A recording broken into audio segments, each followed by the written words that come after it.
السلام علیکم ورحمۃ اللہ۔ یہ واقعہ ہے شیخ عبد القادر جیلانی رحمۃ اللہ علیہ اور ایک تندور والے کا، جس کا آٹا سونے میں تبدیل ہو گیا۔ تو میرے پیارے دوستو، یہ واقعہ شیخ عبد القادر جیلانی رحمۃ اللہ علیہ نے خود بیان فرمایا ہے۔ آپ رحمۃ اللہ علیہ فرماتے ہیں، ایک بار کا ذکر ہے جب میں بغداد شریف میں تھا اور زمانہ طالب علمی میں تعلیم حاصل کر رہا تھا۔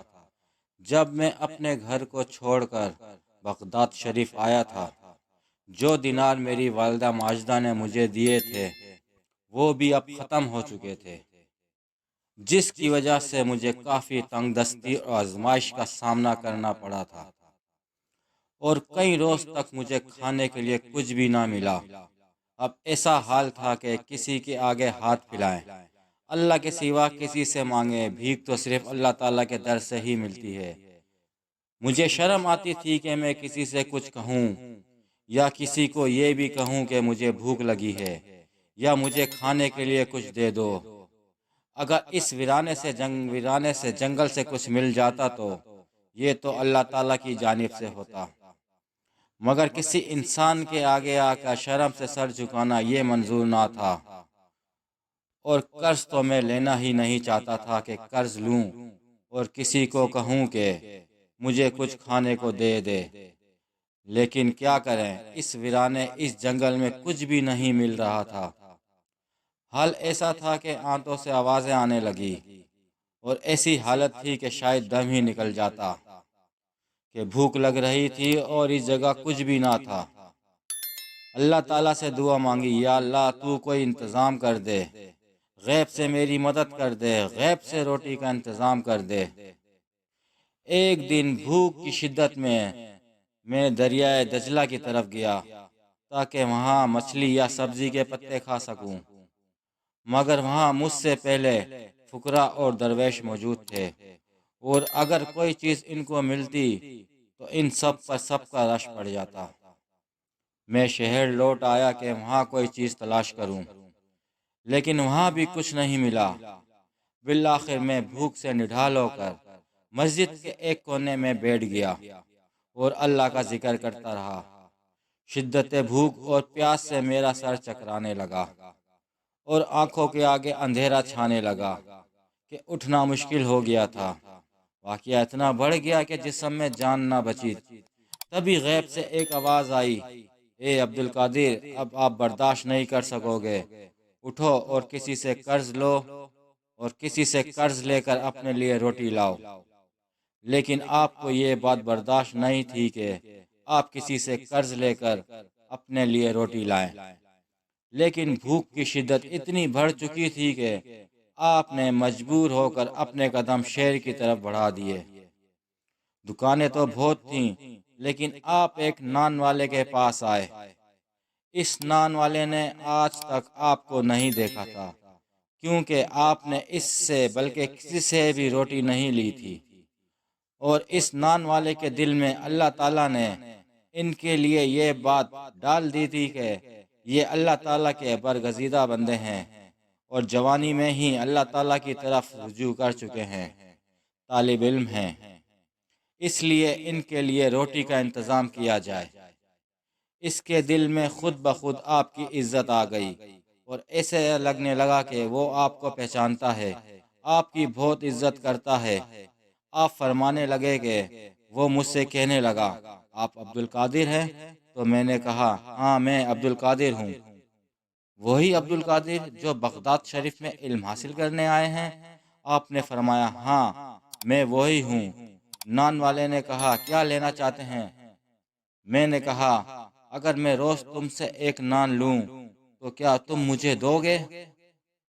مجھے بہت بھوک ہے اور بھوک سے پڑھا نہیں جا رہا۔ نان والا کہنے لگا، ارے ارے آپ کیسی باتیں کرتے ہیں، یہ تو سب آپ کا ہے، ایک نان کیا آپ تو پوری دکان لے لیں، مجھے کوئی اعتراض نہیں ہوگا۔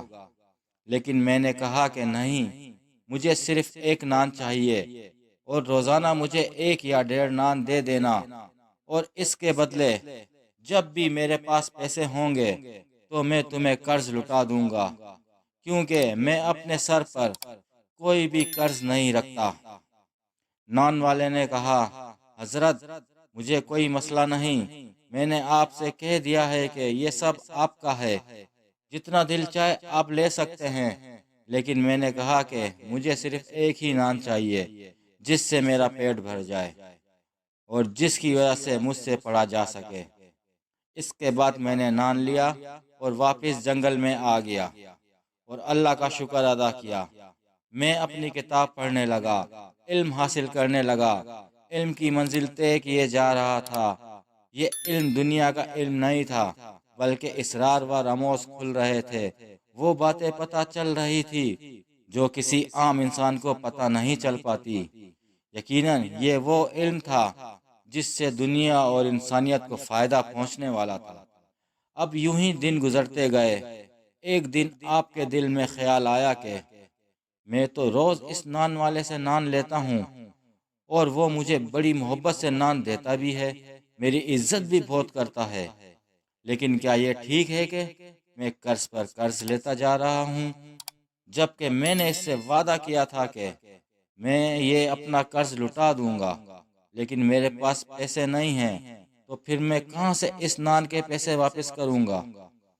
یہ خیال اتنی شدت سے مجھے آیا کہ میں نے کہا، اے عبد القادر، قرض تو قرض ہوتا ہے اور تم قرض کی روٹی کھاتے جا رہے ہو، کچھ تو کرنا پڑے گا۔ اس نان والے کو پیسے تو دینے پڑیں گے، لیکن کوئی صورت نظر نہیں آ رہی تھی۔ آپ کہتے ہیں مجھے اتنی شرم آئی کہ شرم کے مارے کتنے دن میں روٹی لینے اس کے پاس جاتا ہی نہیں تھا کہ میں کیسے اس سے نظریں ملاؤں گا۔ بہت دن گزر گئے اور میں اس نان والے کے پاس نہیں گیا۔ ایک دن میں سوچ رہا تھا کہ قرض میں اسے کیسے لٹا پاؤں گا کہ غیب سے ایک آواز آئی اور کہنے والا کہہ رہا تھا کہ اے عبد القادر، جو تمام خزانوں کا مالک ہے، جو بادشاہوں کا بادشاہ ہے، آپ کی ذمہ داری تو اس کے ہاتھ میں ہے، آپ کیوں فکر کرتے ہیں؟ آپ کیوں پریشان ہوتے ہیں؟ آپ نے کہا کہ میں روٹیاں قرض کیسے اتاروں گا؟ غیب سے آواز آئی، اے عبد القادر جیلانی، آپ اس جگہ پر جاؤ جو ہم آپ کو بتا رہے ہیں، بغیر کسی سے بات چیت کیے ہوئے وہاں جو بھی چیز ملے وہ اٹھا لینا اور اس سے نان والے کا قرض چکتا کر دینا۔ آپ نے فرمایا کہ میں بتائے ہوئے مقام پر پہنچا۔ وہ جگہ آبادی سے بہت دور تھی، وہاں ویرانہ ہی ویرانہ تھا، کسی کا آنا جانا نہیں تھا۔ میں نے دیکھا دور ایک ٹھیلا چمک رہا ہے اور اس ٹھیلے کے پاس گیا اور کھول کر دیکھا وہ آٹے کا تھیلا تھا، اور کوئی معمولی آٹے کا تھیلا نہیں تھا، بلکہ لگ رہا تھا کہ تازہ آٹا پیس کر تھیلے میں بھرا گیا ہے۔ آپ نے فرمایا، میں دل ہی دل میں بہت خوش ہوا اور دل کو اطمینان آ گیا۔ میں نے آٹے کے اس وزنی تھیلے کو اٹھایا، نان والے کے پاس آ گیا۔ اس نے کہا، حضور یہ کیا ہے؟ میں نے کہا، خود دیکھ لو۔ وہ بھی اس آٹے کا تھیلا سمجھ رہا تھا، پر جیسے ہی اس نے آٹے کے تھیلے کا منہ کھولا تو مارے حیرت کی اس کی چیخ نکل گئی۔ وہ پریشان ہو گیا، کہنے لگا، یہ کیا ہے؟ میں نے کہا، یہ کیا دیکھا تم نے؟ اس نے کہا، حضور یہ آٹے کا تھیلا نہیں ہے، بلکہ اس کے اندر تو سونا ہی سونا ہے۔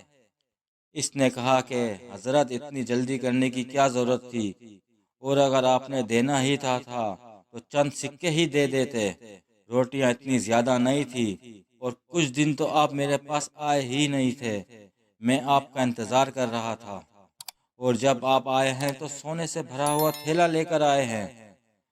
حضرت قرض تو اتنا زیادہ نہیں تھا جتنا آپ نے مجھے لوٹا دیا ہے۔